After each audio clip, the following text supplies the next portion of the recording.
Première étape, quand on veut créer une bande dessinée, c'est évidemment de lire le scénario quand on est dessinateur, hein, c'est de le lire et de le comprendre. Donc le fichier sur lequel je me suis basé, donc c'est un fichier Word qui m'a envoyé, dans lequel, comme vous le voyez, alors je vous fais passer rapidement, hein, mais dans lequel on voit toutes les cases, en fait c'est les pages, donc là page 3, voilà, donc il m'a mis le texte. Donc il est parti de son livre, et il m'a justement en fait coupé le texte pour que j'ai bien en tête ce que chaque bulle racontait, quoi. Donc la page 4, la page 5, donc voilà. Voilà, mon rôle de dessinateur à moi, c'était d'intégrer ça et d'en faire un storyboard. Un storyboard ou, pour dire le mot français, un scénar-image, hein, la contraction de scénario du croquis. Donc j'ai des petites feuilles comme ça, que je divise en 4, et sur lesquelles en fait je fais les premières esquisses de ce qui me vient en tête par rapport aux différents plans de ce que moi j'imagine quand je lis la BD. Hein, si j'imagine un plan d'ensemble, un gros plan, etc. Donc c'est une étape très rapide que j'essaie de faire vraiment de façon lâchée, hein, pour que ça vienne vraiment d'un seul coup. Et une fois que j'ai ça, alors une petite technique, hein, c'est que je prends un truc tout bête, hein, je prends mon téléphone, je prends en photo mon storyboard, que du coup je m'envoie par mail pour l'avoir directement sur ma tablette. Et l'étape d'après, c'est que je passe à un storyboard ou un scénar-image un peu plus précis qui va ressembler alors à ça. Donc c'est une première étape, hein, que je peux envoyer du coup à l'éditeur pour qu'il ait une vision d'ensemble de la bande dessinée, dans lequel, comme vous voyez, alors je mets les textes. Donc c'est encore pas très précis, hein. Si je zoome, en fait, vous voyez que sur certains dessins, le personnage a encore la croix, hein, les mains ne sont pas forcément dessinées. Mais tout l'intérêt, c'est de vraiment avoir un premier aperçu global de la bande dessinée avec les textes, évidemment. Donc, avec la BD finale, enfin la planche finale, donc là vous avez vu que j'ai mis les petites cases, etc. Alors, petite précision importante pour que vous sachiez vraiment comment ça se passe, c'est qu'en fait, au niveau de l'imprimeur, on a une taille à respecter. Parce qu'évidemment, en fait, quand l'imprimeur imprime la BD, il y a des découpes qui sont faites sur le papier et on doit ajouter à la marge qu'on a de la feuille quelques millimètres au cas où la découpe soit décalée. Donc voilà, donc d'où ce cadre, en fait, le cadre que j'ai appelé cadre 1, qui prend en compte une petite marge, et le cadre 2 qui va être, moi, mon espace de cases.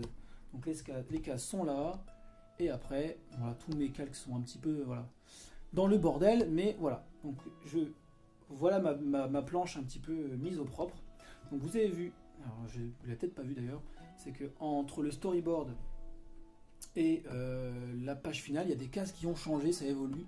C'est-à-dire qu'on est amené, quand on fait le storyboard, à avoir des idées d'un plan, et parfois on peut changer. C'est-à-dire que là, je vais zoomer sur celui-ci, parce que celui-ci, j'ai à peu près gardé le même plan, mais vous avez vu que là, on voit la case, la personnage qui regarde à travers la fenêtre, donc on le voit en plongée, et dans la case finale, j'ai choisi de la faire en contre-plongée. Je trouvais ça un peu plus sympa, un peu plus immersif dans le décor.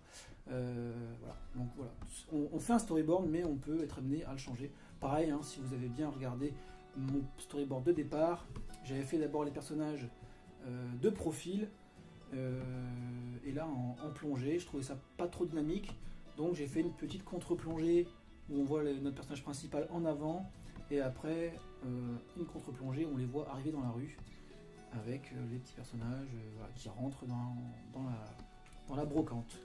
Voilà. Une fois évidemment qu'on a ça, l'étape, enfin vous l'avez compris, hein. Alors une petite précision, évidemment là je suis dans le cadre d'une BD qui se passe dans une ville qui existe, hein, en l'occurrence Amiens, donc on doit être amené à respecter entre guillemets les lieux qu'on utilise dans la BD. Donc j'ai les petites photos, en fait j'ai mes petites photos, j'ai mes petites références photographiques, donc que j'ai là, avec là c'est une rue donc d'Amiens. Et donc c'est très pratique parce que du coup j'ai vraiment l'exemple de la planche que je dois faire, l'exemple de la rue que je dois dessiner. Donc j'ai vraiment tout à côté, tout à disposition quand je fais mon dessin. Pareil là, comme c'est dans une brocante, je vais chercher une photo de brocante de raiderie. Et comme ça, pour avoir des exemples de choses à dessiner, ben voilà, j'ai des vases, j'ai un globe, des statues. Donc il ne me reste plus qu'à m'inspirer de ça pour pouvoir les refaire et puis pour pouvoir faire en sorte que ma brocante donne une impression de brocante. Hein, voilà. Donc c'est vraiment s'inspirer de choses qui existent, c'est très important. N'hésitez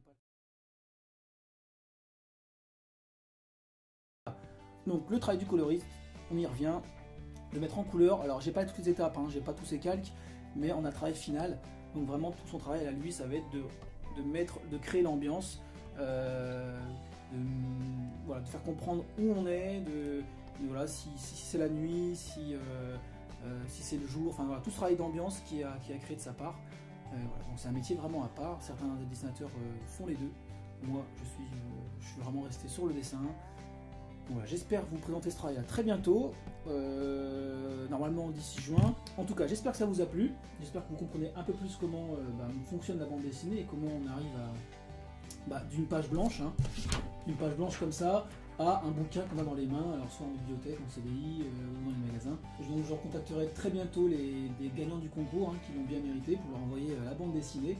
Donc n'hésitez pas à me dire en commentaire si vous aimeriez voir certaines étapes un peu développées, ça peut être intéressant aussi. En tout cas, prenez soin de vous, passez, alors le week-end là c'est un peu trop tard, mais prenez soin de vous, portez-vous bien, et à la prochaine, bye bye.